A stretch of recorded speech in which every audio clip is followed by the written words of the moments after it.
Buongiorno and happy Saturday. So I'm in my kitchen because I was craving my mom torta di mele. As you can see, apple cake. I made the mixer right here, really soft. And I just wanted to share with you that this is really healthy, has a breakfast type. As you know, the Europeans like to have a sweet type of breakfast, or after lunch, sweet touch.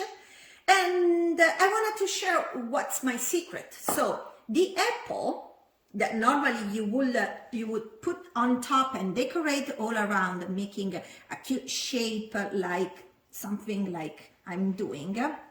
But what I like, it's when I bite my slice, I like to have crunch pieces of apple also in the slide.